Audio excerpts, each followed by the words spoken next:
Recording by Ryan Snyder. Mr. Spaceship by Philip K. Dick. Kramer leaned back. You can see the situation. How can we deal with a factor like this? The perfect variable. Perfect. Prediction should still be possible. A living thing still acts from necessity, the same as inanimate material. But the cause-effect chain is more subtle. There are more factors to be considered. The difference is quantitative, I think. The reaction of the living organism parallels natural causation, but with greater complexity. Gross and Kramer looked up at the board plates, suspended on the wall, still dripping, the images hardening into place. Kramer traced a line with his pencil. See that? It's a pseudopodium. They're alive, and, so far, a weapon we can't beat. No mechanical system can compete with that, simple or intricate. We'll have to scrap the Johnson control and find something else. Meanwhile, the war continues as it is. Stalemate, checkmate, they can't get to us, and we can't get through their living minefield. Kramer nodded. It's a perfect defense, for them, but there still might be one answer. What's that? Wait a minute. Kramer turned to his rocket expert, sitting with the charts and files. The heavy cruiser that returned this week. It didn't actually touch, did it? It came close, but there was no contact. Correct, the expert nodded. The mine was 20 miles off. The cruiser was in space drive, moving directly towards Proxima, line straight, using the Johnson control, of course. It had deflected a quarter of an hour earlier for reasons unknown. Later, it resumed its course. That was when they got it. It shifted, Kramer said, but not enough. The mine was coming along after it, trailing it. It's the same old story. But I wonder about the contact. Here's our theory, the expert said. We keep looking for contact, a trigger in the pseudopodium. But more likely we're witnessing a psychological phenomena, a decision without any physical correlative. We're watching for something that isn't there. The mine decides to blow up. It sees our ships, approaches, and then decides. Thanks. Kramer turned to Gross. Well, that confirms what I'm saying. How can a ship, guided by automatic relays, escape a mine that decides to explode? The whole theory of mine penetration is that you must avoid tripping the trigger. But here the trigger is a state of mind in a complicated developed life form. The belt is 50,000 miles deep, Gross added. It solves another problem for them. Repair and maintenance. The damn things reproduce, fill up the spaces by spawning into them. I wonder what they feed on. Probably the remains of our first line. The big cruisers must be a delicacy. It's a game of wits, between a living creature and a ship piloted by automatic relays. The ship always loses. Kramer opened a file. I'll tell you what I suggest. Go on, Gross said. I've already heard 10 solutions today. What's yours? Mine is very simple. These creatures are superior to any mechanical system, but only because they're alive. Almost any other life form could compete with them, any higher life form. If the yucks can put out living mines to protect their planets, we ought to be able to harness some of our own life forms in a similar way. Let's make use of the same weapon ourselves. Which life form do you propose to use? I think the human brain is the most agile of known living forms. Do you know of any better? But no human being can withstand outspace travel. A human pilot would be dead of heart failure long before the ship got anywhere near Proxima. But we don't need the whole body, Kramer said. We only need the brain. What? The problem is to find a person of high intelligence who would contribute, in the same manner that eyes and arms are volunteered. But a brain? Technically it could be done. Brains have been transferred several times, when body destruction made it necessary. Of course, to a spaceship, to a heavy outspace cruiser, instead of an artificial body. That's new. The room was silent. It's quite an idea, Gross said slowly, his heavy square face twisted. But even supposing it might work, the big question is, whose brain? It was all very confusing. The reasons for the war, the nature of the enemy. The Yuck and I had been contacted on one of the outlying planets of Proxima Centauri. At the approach of the Terran ship, A host of dark, slim pencils had lifted abruptly and shot off into the distance. The first real encounter came between 3 of the Yuck pencils and a single exploration ship from Terra. No Terrans survived. After that was all-out war, with no holds barred. Both sides feverishly constructed defense rings around their systems. Of the 2, the Yuccanite belt was the better. The ring around Proxima was a living ring, superior to anything Terra could throw against it. The standard equipment by which Terran ships were guided in outspace, the Johnson control, was not adequate. Something more was needed. Automatic relays were not good enough. Not good at all, Kramer thought to himself, as he stood looking down the hillside at the work going on below him. A warm wind blew along the hill, rustling the weeds and grass. At the bottom, in the valley, the mechanics had almost finished. The last elements of the reflex system had been removed from the ship and crated up. All that was needed now was the new core, the new central key that would take the place of the mechanical system. A human brain, the brain of an intelligent, wary human being. But would the human being be part with it? That was the problem. Kramer turned. 2 people were approaching him along the road, a man and a woman. The man was gross, expressionless, heavy-set, walking with dignity. The woman was... He stared in surprise and growing annoyance. It was Dolores, his wife. Since they'd separated, he had seen little of her. Kramer, Gross said, "Look who I ran into. Come back down with us. We're going into town." "Hello, Phil," Dolores said. "Well, aren't you glad to see me?" He nodded. "How have you been? You're looking fine." She was still pretty and slender in her uniform, the blue-gray of Internal Security, Gross's organization. "Thanks," she replied. "You seem to be doing all right, too. Commander Gross tells me you're responsible for this project. Operation Head, as they call it. Whose head have you decided on?" "That's the problem." Kramer lit a cigarette. "This ship is to be equipped with a human brain instead of the Johnson system.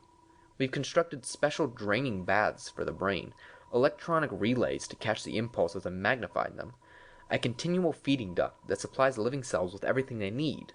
But we haven't got the brain itself," Cruz finished. They began to walk back towards the car. "If we can get that, we'll be ready for the tests." "Will the brain remain alive?" Dolores asked. "Is it actually going to live as part of the ship?" "It will be alive, but not conscious. Very little of life is actually conscious. Animals, trees, insects are quick in their responses, but they aren't conscious. In this process of ours, the individual personality, the ego, will cease. We only need the responsibility, nothing more."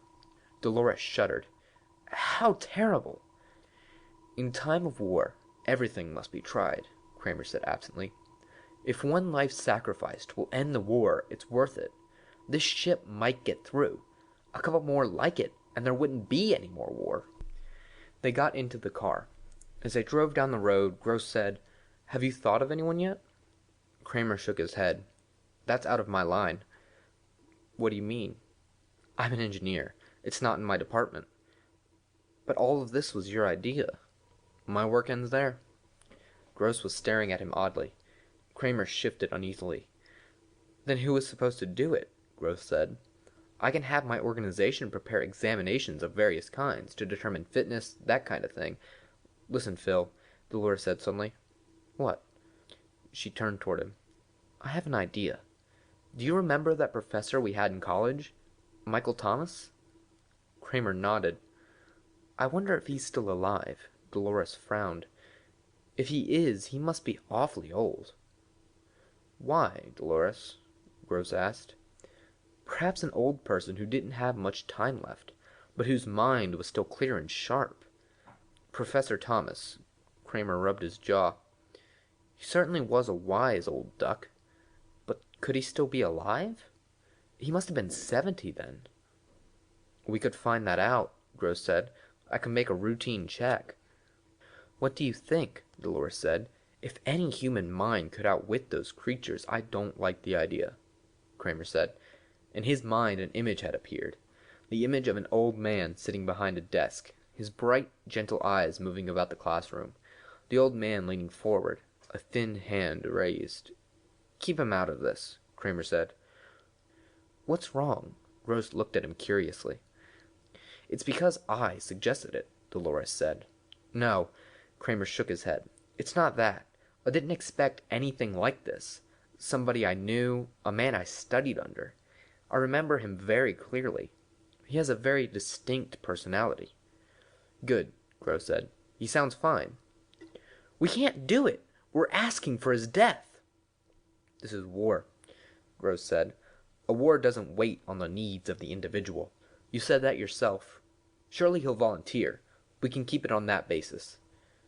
He may already be dead, Dolores murmured. We'll find that out, Gross said, speeding up the car. They drove the rest of the way in silence. For a long time, the two of them stood studying the small wood house, overgrown with ivy, set back on the lot behind an enormous oak. The little town was silent and sleepy. Once in a while a car moved slowly along the distant highway, but that was all. This is the place, Gross said to Kramer. He folded his arms. Quite a quaint little house. Kramer said nothing. The two security agents behind them were expressionless. Gross started toward the gate. Let's go. According to the check, he's still alive, but very sick. His mind is agile, however. That seems to be certain. It's said he doesn't leave the house. A woman takes care of his needs. He's very frail. They went down the stone walk and up into the porch. Gross rang the bell. They waited. After a time they heard slow footsteps. The door opened. An elderly woman in a shapeless wrapper studied them impassively. Security, Gross said, showing his card. We wish to see Professor Thomas. Why? Government business. He glanced at Kramer. Kramer stepped forward. I was a pupil of the professor's, he said. I'm sure he won't mind seeing us. The woman hesitated uncertainly. Gross stepped into the doorway. All right, Mother. This is wartime. We can't stand out here. The two security agents followed him, and Kramer came reluctantly behind, closing the door. Gross stalked down the hall until he came to an open door. He stopped, looking in. Kramer could see the white corner of a bed, a wooden post, and the edge of a dresser. He joined Gross. In the dark room, a withered old man lay propped up on endless pillows. At first, it seemed as if he were asleep.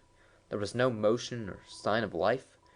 But after a time, Kramer saw with a faint shock that the old man was watching them intently, his eyes fixed on them, unmoving, unwinking. Professor Thomas, Gross said. I'm Commander Gross of Security. This man with me is perhaps known to you, the faded eyes fixed on Kramer. I know him. Philip Kramer. You've grown heavier, boy. The voice was feeble, the rustle of dry ashes. Is it true you're married now? Yes. I married Dolores French. You remember her. Kramer came toward the bed. But we're separated. It didn't work out very well. Our careers. What we came here about, Professor, Gross began, but Kramer cut him off with an impatient wave. Let me talk. Can't you and your men get out of here long enough to let me talk to him? Gross swallowed. All right, Kramer. He nodded to the two men. The three of them left the room, going out into the hall and closing the door after them. The old man in the bed watched Kramer silently. I don't think much of him, he said at last. I've seen his type before. What's he want? Nothing. He just came along. Can I sit down? Kramer found a stiff, upright chair beside the bed. If I'm bothering you... No. I'm glad to see you again, Philip. After so long, I'm sorry your marriage didn't work out.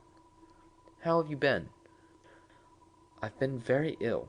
I'm afraid that my moment on the world stage is almost ended. The ancient eyes studied the younger man reflexively. You look as if you've been doing well. Like everyone else I thought highly of. You've gone to the top in this society. Kramer smiled. Then he became serious. Professor, there's a project we're working on that I want to talk to you about. It's the first ray of hope we had in this whole war. If it works, we may be able to crack the Yuck defenses, get some ships into their system.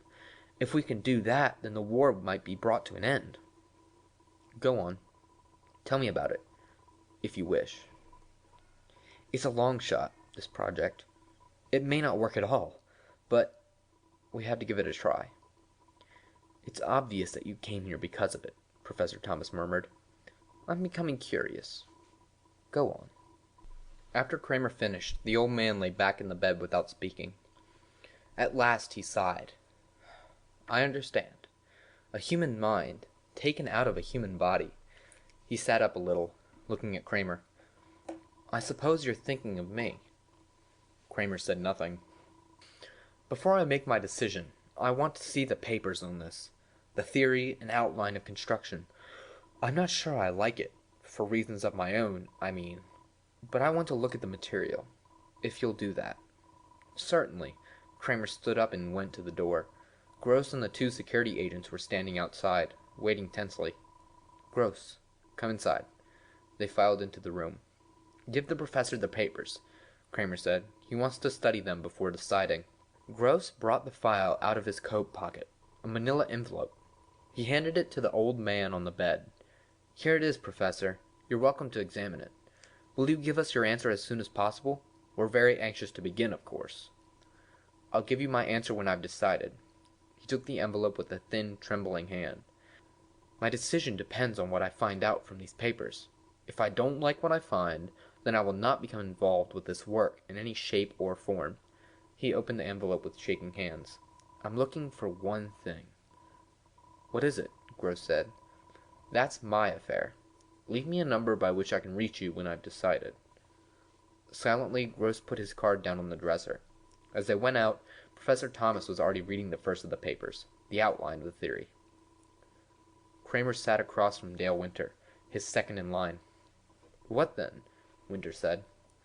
He's going to contact us. Kramer scratched with a drawing pen on some paper. I don't know what to think. What do you mean? Winter's good-natured face was puzzled. Look. Kramer stood up, pacing back and forth, his hands in his uniform pockets. He was my teacher in college. I respected him as a man, as well as a teacher. He was more than a voice, a talking book. He was a person, a calm, kindly person I could look up to. I always wanted to be like him someday. Now look at me. So? Look at what I'm asking. I'm asking for his life, as if he were some kind of laboratory animal kept around in a cage. Not a man, not a teacher at all. Do you think he'll do it? I don't know. Kramer went to the window. He stood looking out. In a way, I hope not. But if he doesn't, then we'll have to find somebody else. I know.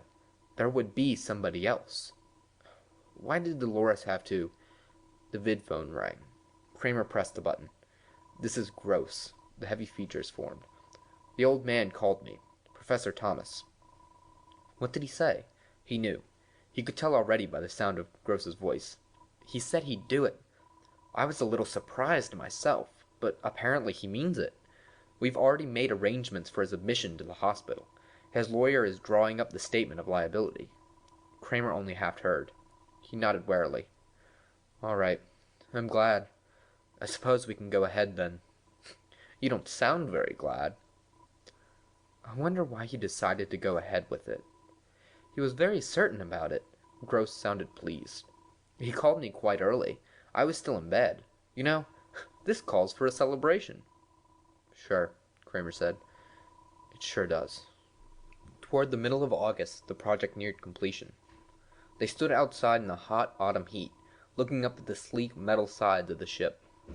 Gross thumped the metal with his hands. Well, it won't be long.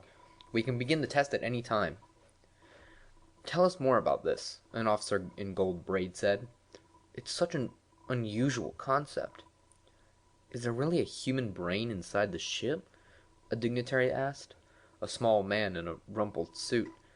And the brain is actually alive? Gentlemen, this ship is guided by a living brain instead of the usual Johnson relay control system. But the brain is not conscious. It will function by reflex only. The practical difference between it and the Johnson system is this. A human brain is far more intricate than any man-made structure, and its ability to adapt to a situation, to respond to danger, is far beyond anything that could be artificially built. Gross paused, cocking his ear. The turbines of the ship were beginning to rumble, shaking the ground under them with a deep vibration. Kramer was standing a short distance away from the others, his arms folded, watching silently. At the sound of the turbines, he walked quickly around the ship to the other side. A few workmen were clearing away the last of the waste, the scraps of wiring and scaffolding. They glanced up at him and went on hurriedly with their work. Kramer mounted the ramp and entered the control cabin of the ship. Winter was sitting at the controls with a pilot from space transport. "How's it look?" Kramer asked. "All right." Winter got up. "He tells me that it would be best to take off manually. The robot controls—" Winter hesitated. "I mean, the built-in controls can take over later on in space." "That's right," the pilot said. "It's customary with the Johnson system, and so in this case we should—" "Can you tell us anything yet?" Kramer asked. "No," the pilot said slowly. "I don't think so. I've been going over everything. It seems to be in good order. There's only one thing I wanted to ask you about." He put his hand on the control board. "There are some changes here I don't understand." "Changes?" "Alterations from the original design. I wonder what the purpose is." Kramer took a set of the plans from his coat. "Let me look." He turned the pages over. The pilot watched carefully over his shoulder. "The changes aren't indicated on your copy," the pilot said. "I wonder—" He stopped. Commander Gross had entered the control cabin. "Gross, who authorized alterations?" Kramer said. "Some of the wiring has been changed." "Why, your old friend," Gross signaled to the field tower through the window. "My old friend?" "The professor. He took quite an active interest." Gross turned to the pilot. "Let's get going. We have to take this out past gravity for the test, they tell me. Well, perhaps it's for the best. Are you ready?" "Sure." The pilot sat down and moved some of the controls around. "Any time." "Go ahead, then," Gross said. "The professor—" Kramer began, but at that moment there was a tremendous roar and the ship leaped under him. He grasped one of the wall holds and hung on as best as he could. The cabin was filling with a steady throbbing, the raging of the jet turbines underneath them. The ship leaped. Kramer closed his eyes and held his breath. They were moving out into space, gaining speed each moment. "Well, what do you think?" Winter said nervously. "Is it time yet?" "A little longer," Kramer said. He was sitting on the floor of the cabin, down by the control wiring. He had removed the metal covering plate, exposing the complicated maze of relay wiring. He was studying it, comparing it to the wiring diagrams. "What's the matter?" Gross said. "These changes. I can't figure out what they're for. The only pattern I can make out is that for some reason—" "Let me look," the pilot said. He squatted down beside Kramer. "You were saying?" "See this lead here? Originally it was switch controlled. It closed and opened automatically, according to temperature change. Now it's wired so that the central control system operates it. The same with the others. A lot of this was still mechanical, worked by pressure, temperature, stress. Now it's under the central master." "The brain?" Gross said. "You mean it's been altered so that the brain manipulates it?" Kramer nodded. "Maybe Professor Thomas felt that no mechanical relays could be trusted. Maybe he thought that things would be happening too fast. But some of these could close in a split second. The brake rockets could go on as quickly as—" "Hey," Winter said from the control seat. "We're getting near the moon stations. What'll I do?" They looked out the port. The corroded surface of the moon gleamed up at them, a corrupt and sickening sight. They were moving swiftly towards it. "I'll take it," the pilot said. He eased Winter out of the way and strapped himself into place. The ship began to move away from the moon as he manipulated the controls. Down below them, they could see the observation stations dotting the surface, and the tiny squares that were the openings of the underground factories and hangars.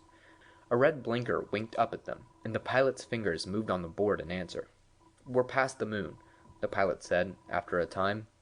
The moon had fallen behind them. The ship was heading into outer space. "Well, we can go ahead with it." Kramer did not answer. "Mr. Kramer, we can go ahead any time." Kramer started. "Sorry, I was thinking." "All right. Thanks." He frowned, deep in thought. "What is it?" Gross asked. "The wiring changes. Did you understand the reason for them when you gave the okay to the workmen?" Gross flushed.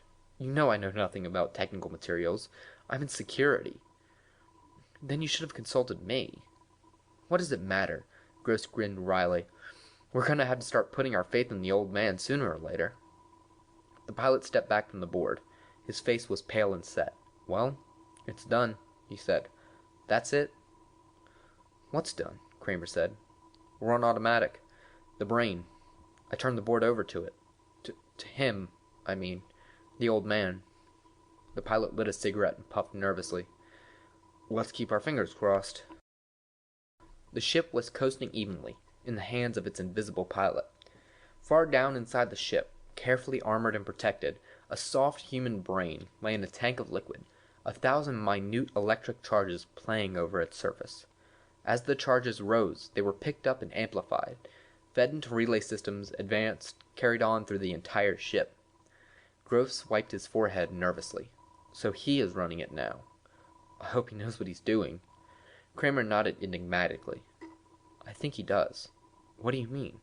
"Nothing." Kramer walked to the port. "I see we're still moving in a straight line." He picked up the microphone. "We can instruct the brain orally, through this." He blew against the microphone experimentally. "Go on," Winter said. "Bring the ship around half right," Kramer said. "Decrease speed." They waited. Time passed. Gross looked at Kramer. "No change. Nothing." "Wait." Slowly, the ship was beginning to turn.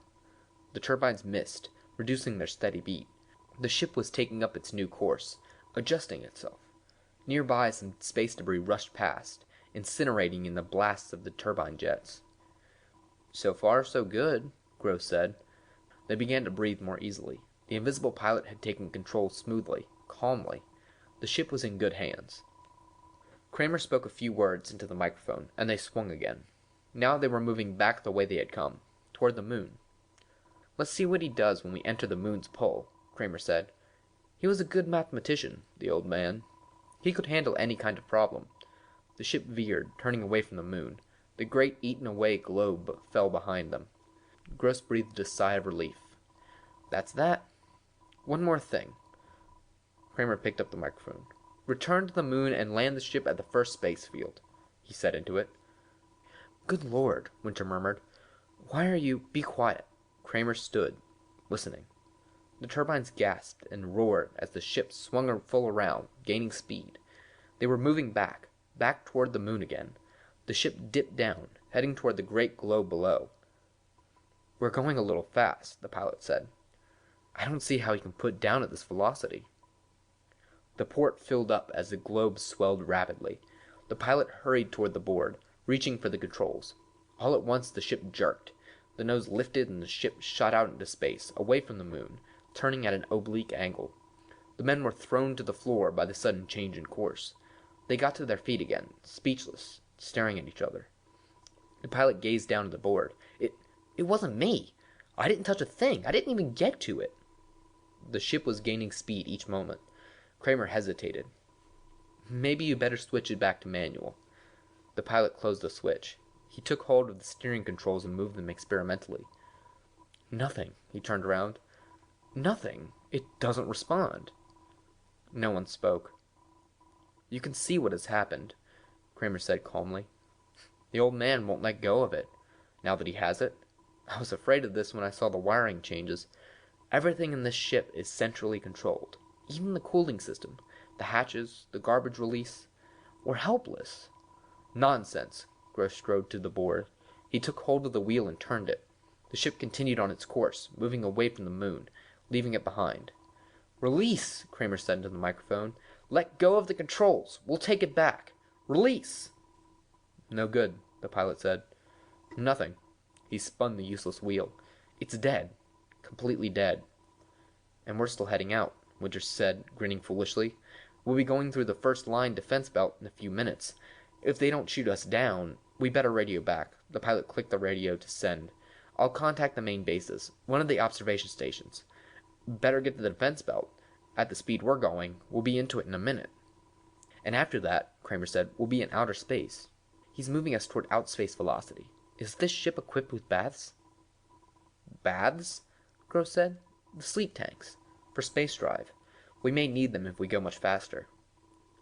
"But good God, where are we going?" Gross said. Where's he taking us?" The pilot obtained contact. "This is Dwight, on ship," he said. We're entering the defense zone at high velocity. Don't fire on us.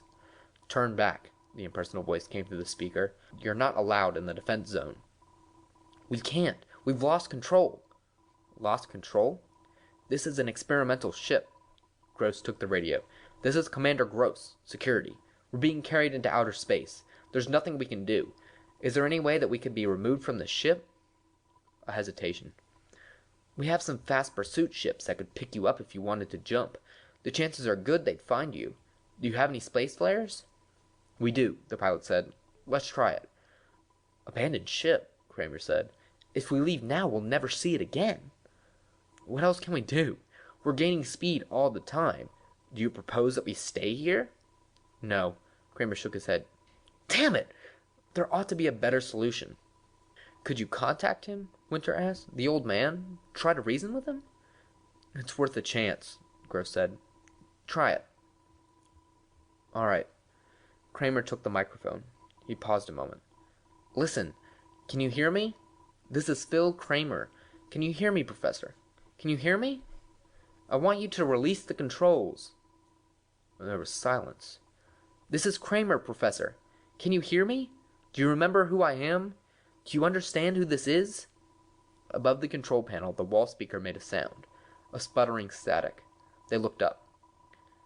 Can you hear me, Professor? This is Philip Kramer. I want you to give the ship back to us. If you can hear me, release the controls. Let go, Professor. Let go. Static. A rushing sound, like the wind. They gazed at each other. There was silence for a moment. It's a waste of time, Gross said. No. Listen. The sputter came again. Then, mixed with the sputter, almost lost in it, a voice came, toneless, without inflection, a mechanical, lifeless voice from the metal speaker in the wall above their heads. Is it you, Philip? I can't make you out. Darkness. Who's there, with you? It's me, Kramer. His fingers tightened against the microphone handle. You must release the controls, Professor. We have to get back to Terra. You must. Silence. Then the faint, faltering voice came again, a little stronger than before. Kramer. Everything's so strange. I was right, though. Consciousness result of thinking. Necessary result. Cognito ergo sum. Retain conceptual ability. Can you hear me? Yes, Professor. I altered the wiring. Control. I was fairly certain. I wonder if I can do it. Try. Suddenly the air conditioning snapped into operation. It snapped abruptly off again. Down the corridor a door slammed. Something thudded. The men stood listening. Sounds came from all sides of them. Switches shutting, opening. The lights blinked off. They were in darkness. The lights came back on, and at the same time the heating coils dimmed and faded. Good God, Winter said. Water poured down on them. The emergency firefighting system. There was a screaming rush of air. One of the escape hatches had slid back, and the air was roaring frantically out into space. The hatch banged close. The ship subsided into silence. The heating coils glowed into life. As suddenly as it had begun, the weird exhibition ceased. I can do everything. The dry, toneless voice came from the wall speaker. It is all controlled. Kramer, I wish to talk to you. I've been thinking.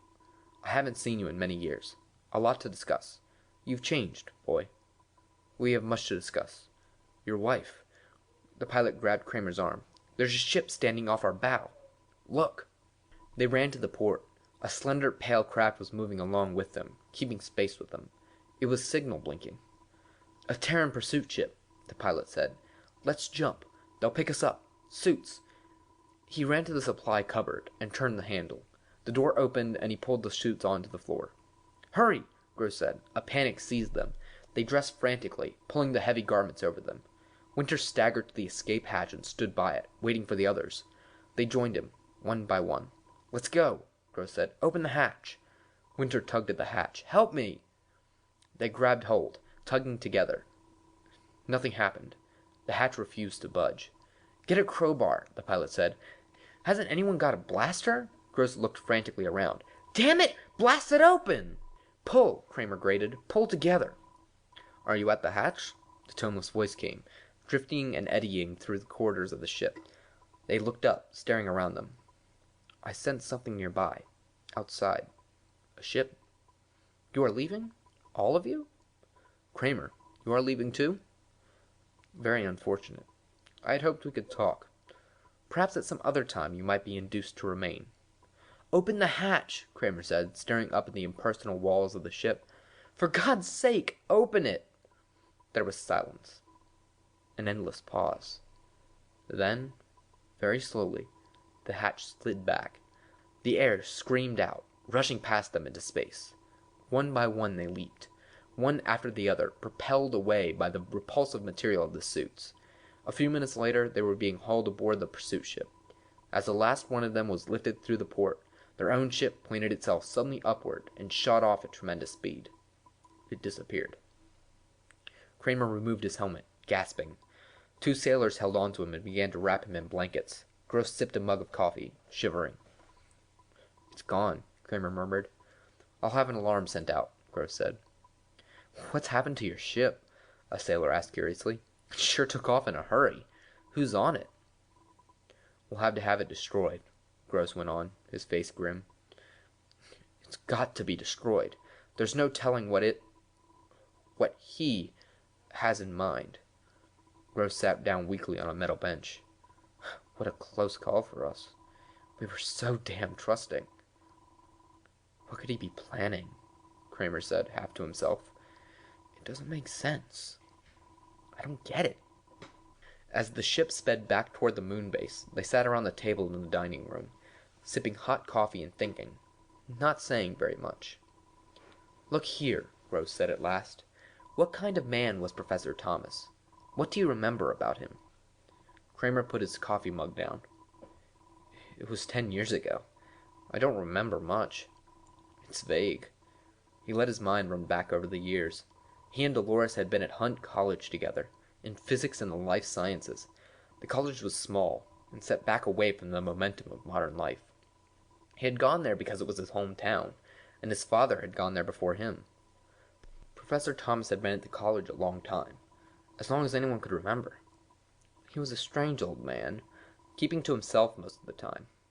There were many things that he disapproved of, but he seldom said what they were. Do you recall anything that might help us? Gross asked. Anything that would give us a clue as to what he might have in mind. Kramer nodded slowly. I remember one thing. One day he and the professor had been sitting together in the school chapel, talking leisurely. Well, you'll be out of school soon, the professor had said. What are you going to do? Do? Work at one of the government research projects, I suppose. And eventually? What's your ultimate goal? Kramer had smiled. The question is unscientific. It presupposes such things as ultimate ends. Suppose instead along these lines, then. What if there were no war, and no government research projects? What would you do then? I don't know. But how can I imagine a hypothetical situation like that? There's been war for as long as I can remember. We're geared for war. I don't know what I'd do. I suppose I'd adjust, get used to it. The professor had stared at him. Oh, you think you'd get accustomed to it, eh? Well, I'm glad of that. And you think you could find something to do? Gross listened intently. What do you infer from this, Kramer? Not much, except that he was against war. We're all against war, Gross pointed out. True, but he was withdrawn, set apart. He lived very simply, cooking his own meals. His wife died many years ago. He was born in Europe, in Italy. He changed his name when he came to the United States. He used to read Dante and Milton. He even had a Bible. Very anachronistic, don't you think? Yes. He lived quite a lot in the past. He found an old phonograph and records, and he listened to the old music. You saw his house, how old-fashioned it was. Did he have a file? Winter asked Gross. With security? No, none at all. As far as we could tell, he never engaged in political work, never joined anything or even seemed to have strong political convictions. No, Kramer agreed. About all he ever did was walk through the hills. He liked nature. Nature can be of great use to a scientist, Gross said. There wouldn't be any science without it. Kramer, what do you think his plan is? taking control of the ship and disappearing, Winter said. Maybe the transfer made him insane, the pilot said. Maybe there's no plan, nothing rational at all. But he had the ship rewired, and he had made sure that he would retain consciousness and memory before he even agreed to the operation. He must have had something planned from the start. But what? Perhaps he just wanted to stay alive longer, Kramer said. He was old and about to die, or what? Nothing. Kramer stood up. I think as soon as we get to the moon base, I'll make a vid call to Earth. I want to talk to somebody about this. Who's that? Gross asked. Dolores. Maybe she remembers something. That's a good idea, Gross said. Where are you calling from? Dolores asked when he succeeded in reaching her. From the moon base. All kinds of rumors are running around. Why didn't the ship come back? What happened? I'm afraid you ran off with it. He? The old man, Professor Thomas. Kramer explained what had happened. Dolores listened intently. How strange. And you think he planned it all in advance? From the start? I'm certain. He asked for the plans of construction and the theoretical designs at once. But why? What for? I don't know. Look, Dolores, what do you remember about him? Is there anything that might give a clue to all this? Like what? I don't know. That's the trouble. On the vid screen, Dolores knitted her brow. I remember he raised chickens in his backyard, and once he had a goat. She smiled. Do you remember the day the goat got loose and wandered down the main street of town? Nobody could figure out where it came from. Anything else? No. He watched her struggling, trying to remember. He wanted to have a farm sometime. I know. All right, thanks. Kramer touched the switch. When I get back to Terra, maybe I'll stop and see you. Let me know how it works out. He cut the line, and the picture dimmed and faded. He walked slowly back to where Gross and some of the officers of the military were sitting at the chart table, talking. Any luck? Gross said, looking up. No. All she remembers is that he kept a goat. Come over and look at this detail chart. Gross motioned him around to his side. Watch! Kramer saw the record tabs moving furiously, the little white dots racing back and forth. What's happening? He asked. A squadron outside the defense zone has finally managed to contact the ship. They're maneuvering now, for position. Watch. The white counters were forming a barrel formation around a black dot that was moving steadily across the board, away from the central position. As they watched, the white dots constricted around it. They're ready to open fire, a technician at the board said. Commander, what shall we tell them to do? Gross hesitated. I hate to be the one who makes the decision. When it comes right down to it, it's not just a ship, Kramer said. It's a man. A living person. A human being is up there, moving through space. I wish we knew what. But the order has to be given. We can't take any chances. Suppose he went over to them, to the yucks. Kramer's jaw dropped. My God, he wouldn't do that. Are you sure? Do you know what he'll do? He wouldn't do that. Gross turned to the technician. Tell them to go ahead. I'm sorry, sir, but now the ship has gotten away. Look down at the board. Gross stared down, Kramer over his shoulder. The black dot had slipped through the white dots and moved off in an abrupt angle. The white dots were broken up, dispersing in confusion. He's an unusual strategist, one of the officers said. He traced the line. It's an ancient maneuver, an old Prussian device. But it worked. The white dots were turning back. Too many yuck ships out that far, Gross said. Well, that's what you get when you don't act quickly. He looked up coldly at Kramer. We should have done it when we had him. Look at him go. He jabbed a finger at the rapidly moving black dot. The dot came to the edge of the board and stopped. It had reached the limit of the charted area. See? Now what? Kramer thought, watching. So the old man had escaped the cruisers and gotten away. He was alert, all right. There was nothing wrong with his mind, or with his ability to control his new body. Body. The ship was a new body for him. He had traded in the old dying body, withered and frail, for this hulking frame of metal and plastic, turbines and rocket jets. He was strong now, strong and big. The new body was more powerful than 1,000 human bodies. But how long would it last him? The average life of a cruiser was only 10 years. With careful handling, he might get 20 out of it, before some essential part failed and there was no way to replace it. And then... what then? What would he do when something failed and there was no one to fix it for him? That would be the end.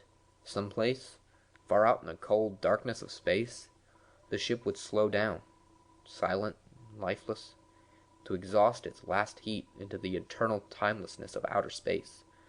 Or perhaps it would crash on some barren asteroid, burst into 1,000,000 fragments. It was only a question of time. Your wife didn't remember anything? Gross said. I told you, only that he kept a goat, once. A hell of a lot of help, that is. Kramer shrugged. It's not my fault. I wonder if I'll ever see him again.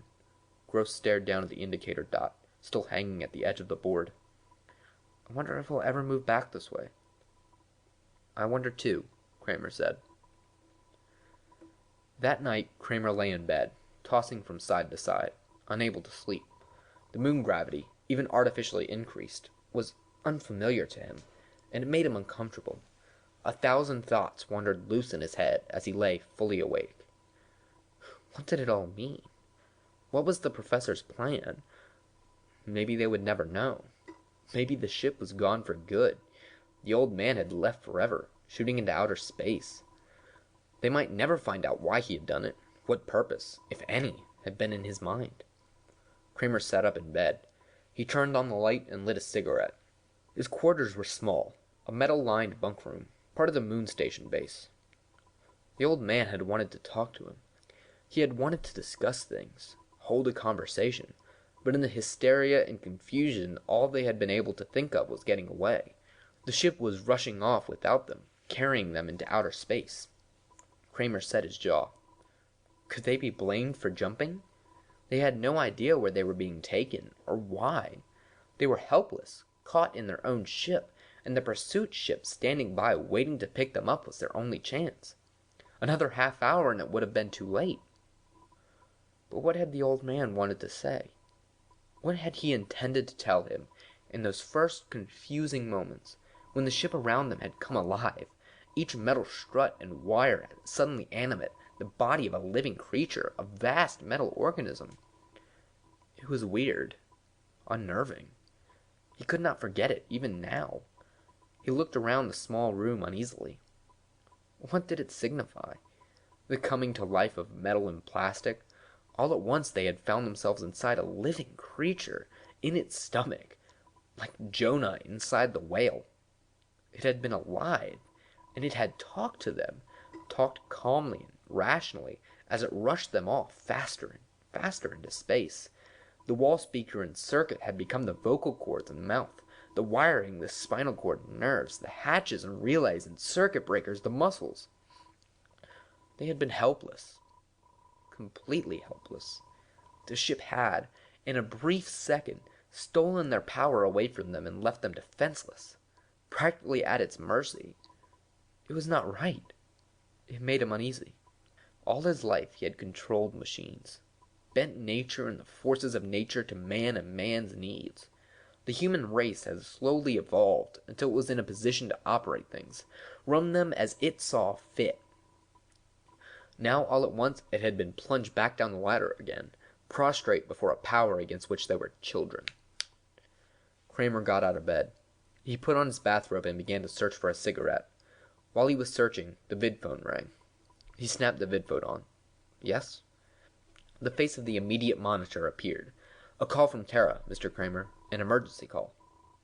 Emergency call? For me? Put it through. Kramer came awake, brushing his hair back out of his eyes. Alarm plucked at him. From the speaker, a strange voice came. Philip Kramer? Is this Kramer? Yes, go on. This is General Hospital, New York City, Tara. Mr. Kramer, your wife is here. She has been critically injured in an accident. Your name was given to us to call. Is it possible for you to... How badly? Kramer gripped the vidphone stand. Is it serious? Yes, it's serious, Mr. Kramer. Are you able to come here? The quicker you can come, the better. Yes, Kramer nodded. I'll come. Thanks. The screen died as the connection was broken. Kramer waited a moment, then he tapped the button. The screen relit again. Yes, sir, the monitor said. Can I get a ship to Terra at once? It's an emergency. My wife. There's no ship leaving the moon for 8 hours. You'll have to wait until the next period. Isn't there anything I can do? We can broadcast a general request to all ships passing through this area. Sometimes cruisers pass by here returning to Terra for repairs. Will you broadcast that for me? I'll come down to the field. Yes, sir, but there may be no ship in the area for a while. It's a gamble. The screen died. Kramer dressed quickly. He put on his coat and hurried to the lift. A moment later he was running across the general receiving lobby, past the rows of vacant desks and conference tables. At the door, the sentry stepped aside and he went outside, onto the great concrete steps. The face of the moon was in shadow. Below him the field stretched out in total darkness, a black void, endless, without form. He made his way carefully down the steps and along the ramp, along the side of the field, to the control tower. A faint row of red lights showed him the way. 2 soldiers challenged him at the foot of the tower, standing in the shadows, their guns ready. Kramer? Yes. A light was flashed in his face. Your call has been sent out already. Any luck? Kramer asked. There's a cruiser nearby that has made contact with us. It has an injured jet and is moving slowly back towards Terra, away from the line. Good, Kramer nodded, a flood of relief rushing through him. He lit a cigarette and gave one to each of the soldiers. The soldiers lit up. Sir, one of them asked, is it true about this experimental ship? What do you mean? It came to life and ran off? No, not exactly, Kramer said. It had a new type of control system instead of the Johnson units. It wasn't properly tested. But, sir, one of the cruisers that was there got up close to it, and a buddy of mine says this ship acted funny. He never saw anything like it. It was like when he was fishing once on Terra, in Washington State, fishing for bass. The fish were smart, going this way and that. Here's your cruiser, the other soldier said. Look! An enormous vague shape was setting slowly down onto the field. They could make nothing out but its row of tiny green blinkers. Kramer stared at the shape. Better hurry, sir, the soldier said. They don't want to stick around here very long. Thanks. Kramer loped across the field, toward the black shape that rose up above him, extended across the width of the field. The ramp was down from the side of the cruiser, and he caught hold of it. The ramp rose, and a moment later, Kramer was inside the hold of the ship. The hatch slid shut behind him. As he made his way up the stairs to the main deck, the turbines roared up from the moon, out into space. Kramer opened the door to the main deck. He stopped suddenly, staring around him in surprise. There was nobody in sight. The ship was deserted. Good God, he said. Realization swept over him, numbing him. He sat down on the bench, his head swimming. Good God. The ship roared out into space, leaving the moon and Terra farther behind each moment, and there was nothing he could do. So, it was you who put the call through, he said at last. It was you who called me on the vidphone, not any hospital on Terra. It was all part of the plan. He looked up and around him. And Dolores is really... Your wife is fine, the wall speaker above him said tonelessly. It was a fraud. I am sorry to trick you that way, Philip, but it was all I could think of. Another day and you would have been back on Terra. I do not want to remain in this area any longer than necessary. They have been so certain of finding me out in deep space that I have been able to stay here without too much danger. But even the purloined letter was found eventually. Kramer smoked his cigarette nervously. What are you going to do? Where are we going? First, I want to talk to you. I have many things to discuss. I was very disappointed when you left me, along with the others. I had hoped that you would remain. The dry voice chuckled. Remember how we used to talk in the old days, you and I? That was a long time ago.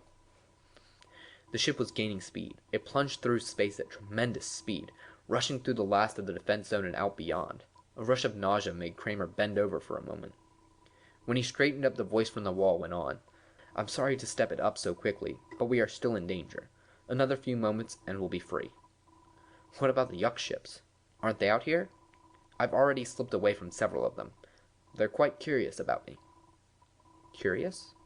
They sense that I'm different, more like their own organic minds. They don't like it. I believe they will begin to withdraw from this area soon.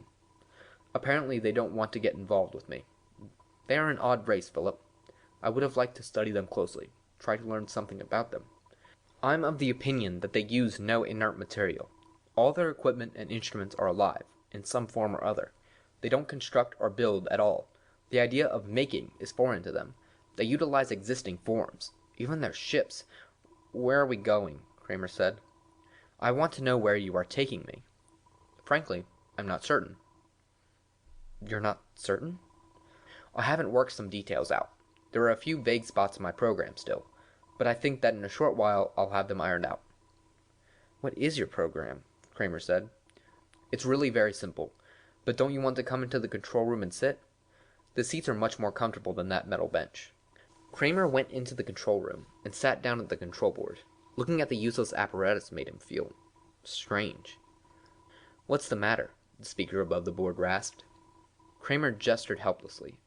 I'm powerless. I can't do anything, and I don't like it. Do you blame me? No, I don't blame you. But you'll get your control back soon. Don't worry. This is only a temporary expedient, taking you off this way. It was something I didn't contemplate. I forgot that orders would be given out to shoot me on sight. It was Gross's idea. I don't doubt that. My conception, my plan, came to me as soon as you began to describe your project, that day at my house. I saw at once that you were wrong. You people have no understanding of the mind at all. I realized that the transfer of a human brain from an organic body to a complex artificial spaceship would not involve the loss of the intellectualization faculty of the mind. When a man thinks, he is. When I realized that, I saw the possibility of an age-old dream becoming real. I was quite elderly when I first met you, Philip. Even then, my lifespan had pretty much come to its end. I could look ahead to nothing but death, and with it the extinction of all my ideas. I had made no mark on the world, none at all. My students, one by one, passed from me into the world, to take up jobs in the great research project, the search for better and bigger weapons of war. The world has been fighting for a long time, first with itself, then with the Martians, then with these beings from Proxima Centauri, whom we know nothing about. Human society has evolved as a cultural institution, like the science of astronomy or mathematics. War is a part of our lives, a career, a respected vocation. Bright, alert young men and women move into it, putting their shoulders to the wheel as they did in the time of Nebuchadnezzar. It has always been so. But is it innate in mankind? I don't think so. No social custom is innate. There were many human groups that did not go to war. The Eskimos never grasped the idea at all, and the American Indians never took to it well. But these dissenters were wiped out, and a cultural pattern was established that became the standard for the whole planet. Now it has become ingrained in us. But if someplace along the line, some other way of settling problems had arisen and taken hold, something different than the massing of men and material to... What's your plan? Kramer said. I know the theory. It was part of one of your lectures. Yes, buried in a lecture on plant selection, as I recall. When you came to me with this proposition, I realized that perhaps my conception could be brought to life, after all. If my theory were right, that war is only a habit, not an instinct, a society built apart from Terra with a minimum of cultural roots might develop differently. If it failed to absorb our outlook, if it could start out on another foot, it might not arrive at the same point to which we have come, a dead end, with nothing but greater and greater wars in sight, until nothing is left but ruin and destruction everywhere. Of course, there would have to be a watcher to guide the experiment at first. A crisis would undoubtedly come very quickly, probably in the second generation. Cain would arise almost at once. You see, Kramer, I estimate that if I remain at rest most of the time, on some small planet or moon, I may be able to keep functioning for almost 100 years. That would be time enough, sufficient to see the direction of the new colony. After that it would be up to the colony itself. Which is just as well, of course. Man must take control eventually, on his own. 100 years, and after that they will have control of their own destiny. Perhaps I am wrong. Perhaps war is more than a habit. Perhaps it is a law of the universe, that things can only survive as groups by group violence. But I'm going ahead and taking the chance that it is only a habit, that I'm right, that war is something we're so accustomed to that we don't realize it is a very unnatural thing. Now, as to the place, I'm still very vague about that. We must find the place still. That's where we're going now. You and I are going to inspect a few systems off the beaten path, planets where the trading prospects are low enough to keep Terran ships away. I know of one planet that might be a good place. It was reported by the Fairchild expedition in their original manual. We may look into that, for a start. The ship was silent. Kramer sat for a time, staring down at the metal floor under him. The floor throbbed dully with the motion of the turbines. At last he looked up. You might be right. Maybe our outlook is only a habit. Kramer got to his feet. But I wonder if something has occurred to you. What is that? If it's such a deeply ingrained habit, going back thousands of years, how are you going to get your colonists to make the break? Leave Terra and Terran customs? How about this generation? The first ones, the people who found the colony. I think you're right that the next generation would be free of all this, if there were he grinned, an old man above to teach them something else instead. Kramer looked up at the wall speaker. How are you going to get people to leave Terra and come with you, if, by your own theory, this generation can't be saved?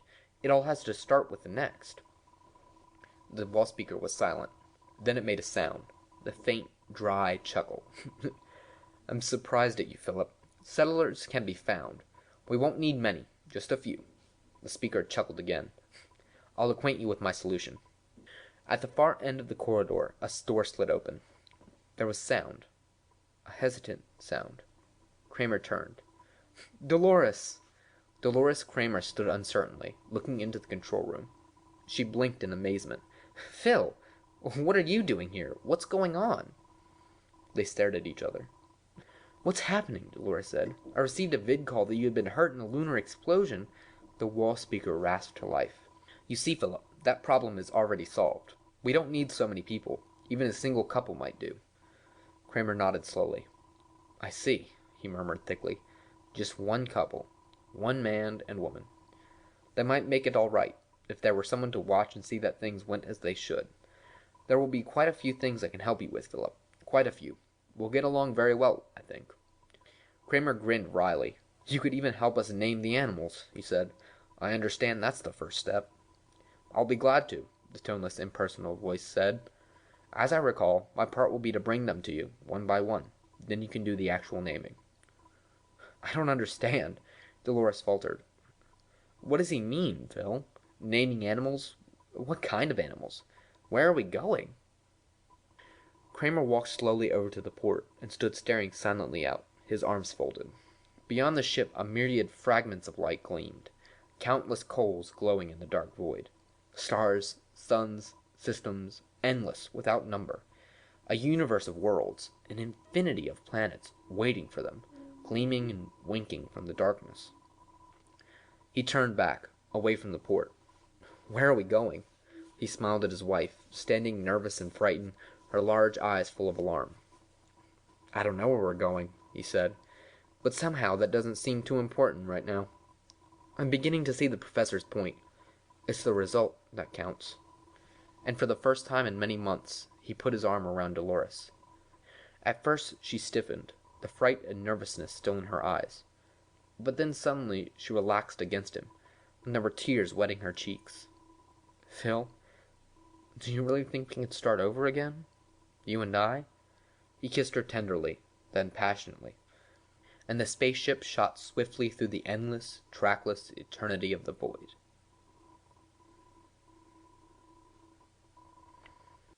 End of Mr. Spaceship by Philip K. Dick.